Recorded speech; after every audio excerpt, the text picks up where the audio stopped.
ఏపీలో రాజకీయ హింస కంటిన్యూ అవుతోంది. పరస్పర విమర్శలతో ఏపీ అట్టుడుకుతోంది. ఎవరూ తగ్గకపోవడంతో ఏపీలోని పలు ప్రాంతాల్లో హైటెన్షన్ వాతావరణం నెలకొంది. దీంతో అల్లర్లను అదుపు చేసేందుకు సరికొత్త వ్యూహాలతో పోలీసు యంత్రాంగం రంగంలోకి దిగింది. గ్రామీణ ప్రాంతాలతో పాటు పట్టణ ప్రాంతాల్లో పోలీసులు పికెటింగ్ ఏర్పాటు చేశారు. దాడులు ఎవరు చేసినా ఉపేక్షించబోమని పోలీసులు స్ట్రాంగ్ వార్నింగ్ కూడా ఇచ్చారు. పల్నాడు జిల్లాలోని మాచర్ల, నరసరావుపేటలో 144 సెక్షన్ అమల్లో ఉంది. పిన్నెల్లి రామకృష్ణారెడ్డి, వెంకట్రామిరెడ్డి, బ్రహ్మారెడ్డిలను హౌస్ అరెస్ట్ చేశారు. ఇప్పటికే నరసరావుపేటలోను కాసు మహేష్ రెడ్డి, గోపిరెడ్డి శ్రీనివాసరెడ్డి, అరవింద్ బాబు హౌస్ అరెస్ట్లో ఉన్నారు. మాచర్లలో పోలీస్ పికెట్లు ఏర్పాటు చేశారు. అల్లర్లకు పాల్పడిన వారిపై కేసులు నమోదు చేశారు. కేంద్ర బలగాల పహారాలో మాచర్ల పట్టణం ఉంది. బయట నుంచి కొత్త వ్యక్తులను రానివ్వకుండా కట్టుదిట్టమైన ఏర్పాట్లు చేశారు పోలీసులు. ఇక పోలింగ్ ముగిసి 3 రోజులైనా రాయలసీమ జిల్లాలోని కడప, అనంతపురం, చిత్తూరుతో పాటు పల్నాడు ప్రాంతంలోని మాచర్ల, గురజాల నియోజకవర్గాల్లో ఉద్రిక్తతలు తగ్గలేదు.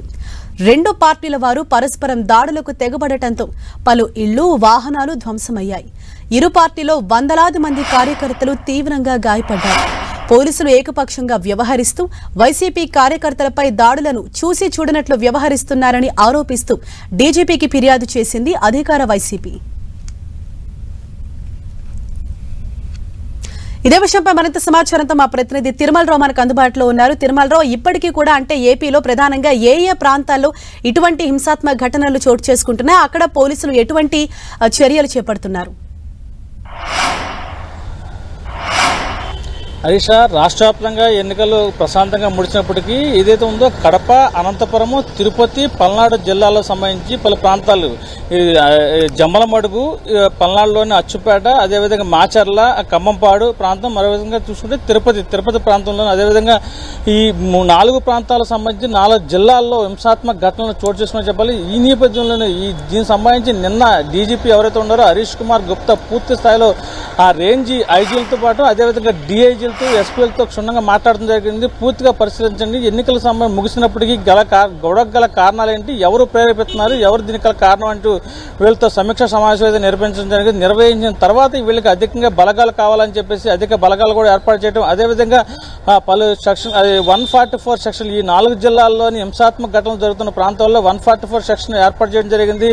ఈ ఘటనకు పాల్పడిన వాళ్ళు ఎవరున్నారు, దీనికి గల కారణాలు ఏంటి, ఎక్కడి నుంచి ఘటనకు ఇది తిరుపతి జరిగిన ఘటన సంబంధించి ఘటనకు పాల్పడిన వాళ్ళు ఎవరు, ఎక్కడి నుంచి వచ్చారు, ఈ ఘటనకు గల కారణాలు ఏంటి అనే కోణంలో పూర్తి స్థాయిలో ప్రతి ఒక్క ఎస్పీతో అదేవిధంగా రేంజ్ డిఐజీతో ఐజీతోనూ మాట్లాడడం జరిగింది. ఇప్పటికే దీనికి సంబంధించి కొంతమంది అరెస్ట్ చేయడం కూడా జరిగింది. సీసీ ఫుటేజ్ అదేవిధంగా బాడీ కెమెరాల ఆధారంగా ఎవరైతే హింసకు పాల్పడతారని దాని మీద వాళ్ళని కూడా పూర్తి స్థాయిలో పోలీసులు అయితే అరెస్ట్ చేయడం జరిగింది. కింద స్థాయి సిబ్బందిని కూడా గత రాత్రి కొంతమందిని అరెస్ట్ చేశారు. అది 144 సెక్షన్ పెట్టడం వల్ల హింసాత్మక ఘటనలు చోటు చేసుకుని ఉండేందుకు 2-3 గుమ్ములు కూడా వాళ్ళని చెదరగొట్టే విధంగా పోలీసులు అయితే పూర్తి స్థాయిలో అయితే దీన్ని నివారించగలిగారంటే మనం నిన్న పోలీసు బలగాలు అదేవిధంగా నిన్న జరిగిన సమీక్ష సమావేశం అని చెప్పాలి. ఏదేమైనప్పటికీ ఈ ఘటనకు సంబంధించి ఈ 4 జిల్లాలకు సంబంధించి ఎస్పీల మీద కూడా వేడి పడుతుందని చెప్పేసి విశ్వసనీయ సమాచారం తెలియజేస్తుంది. ఈ ఘటన పాల్పడే ముందు మీకు ఎందుకు సమాచారం లేదు, నిఘా ఇచ్చినా సరే నిఘా అధికారులు సమాచారం ఇచ్చినప్పటికీ మీరెందుకు దీన్ని సీరియస్ గా తీసుకోలేదని చెప్పేసి నిన్న డీజీపీ చాలా సీరియస్ అయ్యారు. అయితే ఈ ఘటనకు సంబంధించి ముందే మీ దగ్గర ఏమైనా సమాచారం ఉందా, మీ సమాచారం లేదా, సమాచార వైఫల్యం ఎక్కడ జరిగింది, ఎస్బీ పోలీసులు ఏం చేస్తున్నారు, అదేవిధంగా ఇంటెలిజెన్స్ పోలీసులు ఏం చేస్తున్నారు, దీనికి ఎందుకు మీరు ఈ పూర్తి స్థాయిలో నివారించుకోలేకపోయారని చెప్పేసి ఎవరైతే ఉన్నారో డీజీపీ అదేవిధంగా చాలా సీరియస్ అయినట్టు జరిగింది. డీజీపీ సీరియస్ అవడంతో ఒక్కసారిగా మొత్తం పరిణామాలు అయితే మారినాయని చెప్పాలి. నిన్న అధిక ప్రత్యేకమైన బలగాలు వచ్చి పూర్తి స్థాయిలో ఈ గొడవలు అయితే నివారించారని చెప్పాలి. ఏదేమైనప్పటికీ ఈ ఘటనలకు సంబంధించి ఇది డీజీపీ చాలా సీరియస్ అయ్యారు.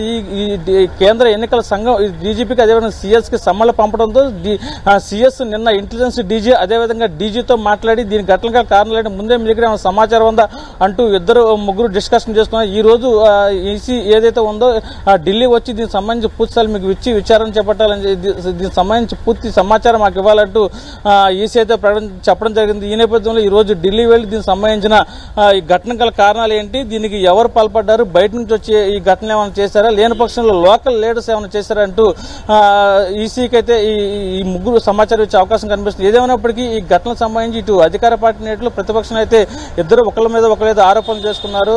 ప్రతిపక్ష నాయకులు ఒకటే చెప్పడం జరుగుతుంది, ఈ ఏదైతే ఉందో ఎన్నికల పోలింగ్ పూర్తిస్థాయిలో మాకు విజయానికి దగ్గరగా ఉన్నాయి, విజయాలు అంచులా ఉన్నాము, దీన్ని బట్టే వైసీపీ నేతలు మా మీద రెచ్చగొట్టే విధంగా హింసాత్మక ఘటనలు పాల్పడుతున్నారని చెప్పేసి ఇటు ప్రతిపక్ష నేతలు చెప్తుంటే అధికార పక్ష నేతలు మేము విజయం సాధిస్తున్నాము, కానీ ఇది హింసాత్మక ఘటనలు పాల్పడితే రాష్ట్రాన్ని అల్లకొల్లోలం చేసేందుకు కూడా ప్రతిపక్ష నాయకులు వ్యూహం రచిస్తున్నారని చెప్పేసి ఈ అధికార ప్రతిపక్ష నాయకులు ఒకళ్ళ మీద ఒకళ్ళు ఆరోపణలు చేస్తున్నారు. ఏదైనప్పటికీ ఈ ఘటనకు సంబంధించి ఎన్నికలు ముగిసిన తర్వాత ఇలాంటి ఘటనలు జరగడం రాష్ట్రంలో మొట్టమొదటిసారి ఇలాంటి పరిణామాలు చూసుకున్నాయని చెప్పి నిన్న ఎవరైతే ఉన్నారో ఈసీ దేశవ్యాప్తంగా వీడియో కాన్ఫరెన్స్ సెల్ కాన్ఫరెన్స్ ఇచ్చిన సమయంలో కూడా దీన్ని ప్రస్తావించడం కొసమేర పని చెప్పాలి. Harish, thank you Tirumalarao.